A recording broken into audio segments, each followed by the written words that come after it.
My Father, if it is possible, let this cup pass from me, yet not as I will, but as you will. When he returned to his disciples, he found them asleep. He said to Peter, "So you could not keep watch with me for 1 hour? Watch and pray that you may not undergo the test. The spirit is willing, but the flesh is weak." You know, as we all know, there's that real kind of tug of war with the spirit and the flesh. And it is very apparent that the further you get from prayer, studying the word, fasting especially, the more the flesh rears its ugly head and temptations arise. But also, the more you fulfill those lusts and desires of the flesh, the more you get of them.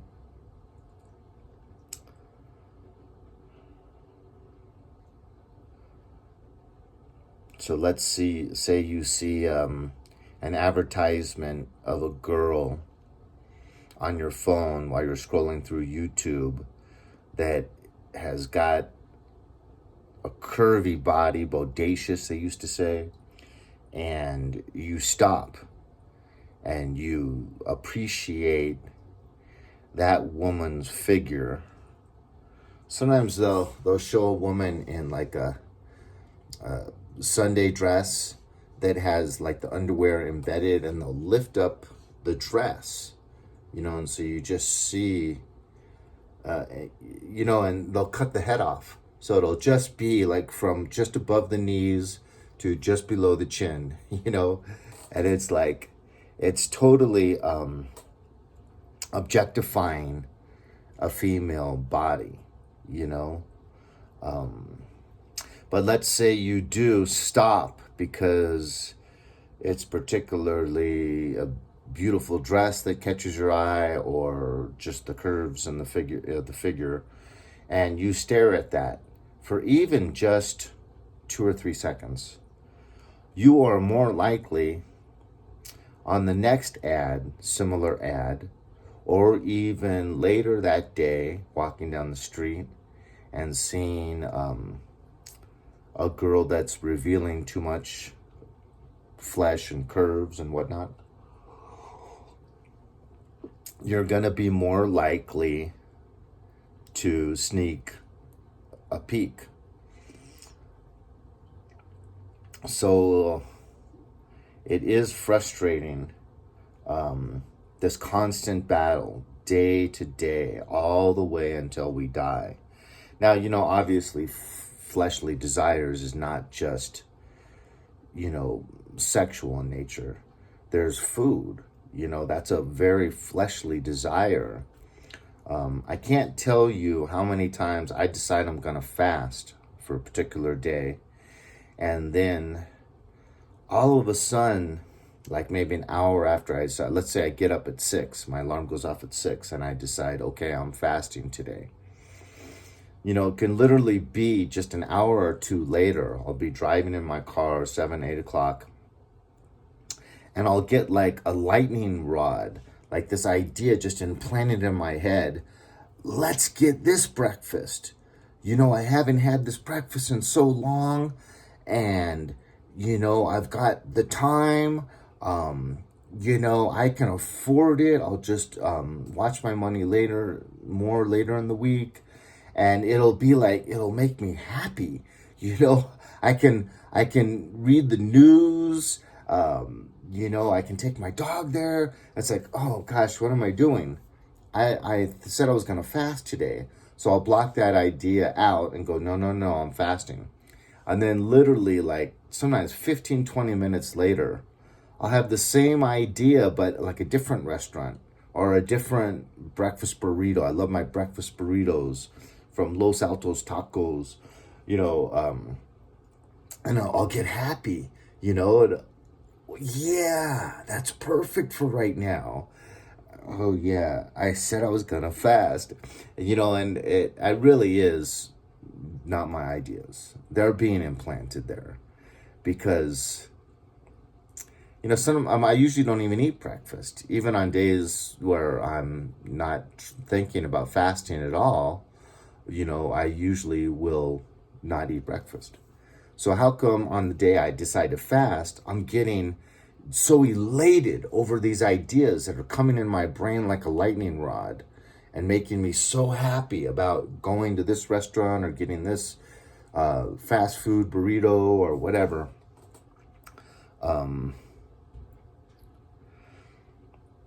But let's say that we have fleshly desires of a sexual nature, and we don't know what to do with it. You know, it won't go away. It's been there an hour, and you know, you get certain feelings, and then really I've learned the best thing to do is to pray at that moment. The best thing to do is just to say, okay, for the next hour I'm reading scripture. The best thing to do as a Catholic would be to go and sit in the adoration room, pray and read scripture. If you had a mass available, go to a mass. So these things,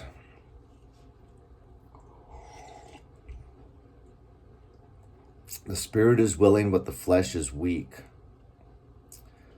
I think it was, who was it? There was a saint that when he would get fleshly desires of a sexual nature, he would jump into a briar patch and roll around. You know, all those thorns in a briar patch. That'll distract you pretty quick from just about anything, I would think.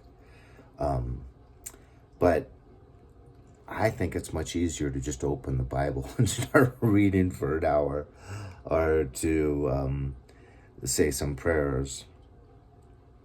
But it really is amazing. And then another part, you know, is one point in the scripture, Jesus tells us, you know, people love their sins.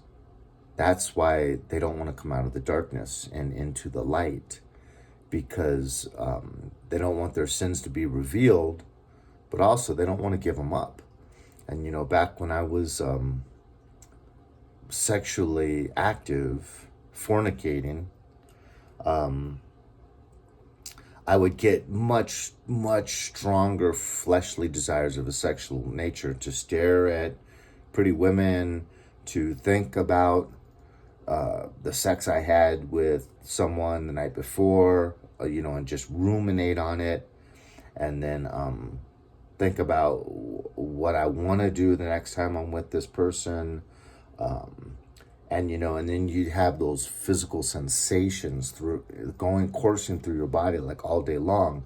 And I liked that. And I thought that was good because it meant I was virile. You know, I was a red-blooded, healthy male, you know.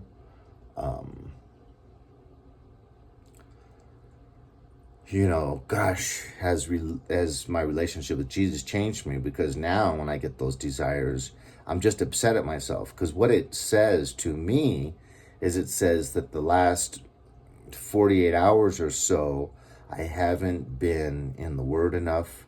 I haven't been praying enough. I haven't been thinking about obtaining heaven enough. I haven't been thinking about all the wonders and joys that we'll experience in heaven enough. I just have allowed myself to look at news, to just enjoy myself, you know, more than I should, and let some of these religious activities, spirituality kind of wane a little bit.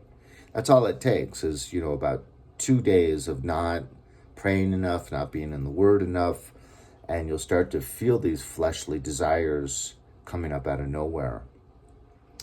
And it's just now it's just a reminder, oh gosh, obviously I haven't been in the Word enough. I haven't been praying enough. And I don't have to resort to a briar patch. I just have to pull out the Bible or get on bended knee or do some of those other activities that I mentioned. So just a shout out to anyone out there that this battle, as most of you know, rages 24/7 between the flesh and the spirit. But when you really play your cards right, you can walk in the spirit. And that is such a beautiful, wonderful experience. You literally feel like you're floating about 6 inches above the ground when you walk. And you just love everyone. I mean, I was walking in the spirit one day after I had lived in this new apartment complex for about 2 months. And there was someone that irritated me. Just because, I don't know. Well, mainly, I guess, him and his girlfriend. You know, the girlfriend looks like she's like, literally like 15. And they live together. He looks like he's like maybe 20. So they're extremely young to be living together out of wedlock. And they just smoke pot all day, every day. And the girl especially takes her bong outside. Like even like 100 yards from her front door, and will sit in a bench and smoke pot. She'll sit on her stoop smoking pot, you know, and it's just so much pot. And they live together, and they're extremely young, so these hormones are strong.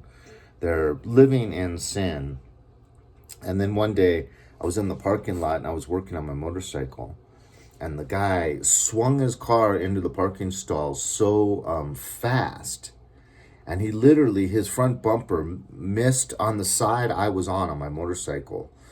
So his front bumper missed my hip by about a foot, maybe less. If it was more than a foot, I guarantee it was not more than 15, 16 inches. But the guy was, at that time, hadn't even hit the brakes yet. He was flying. I mean, for pulling into a parking spot flying, I'm sure it was like 12 to 15 miles an hour. That's fast. If he had hit me, I would have most likely had needed a trip to the hospital. And who wants to break their hip? You know, collarbone, hip, femur. Those are some of the worst bones to break and recover from.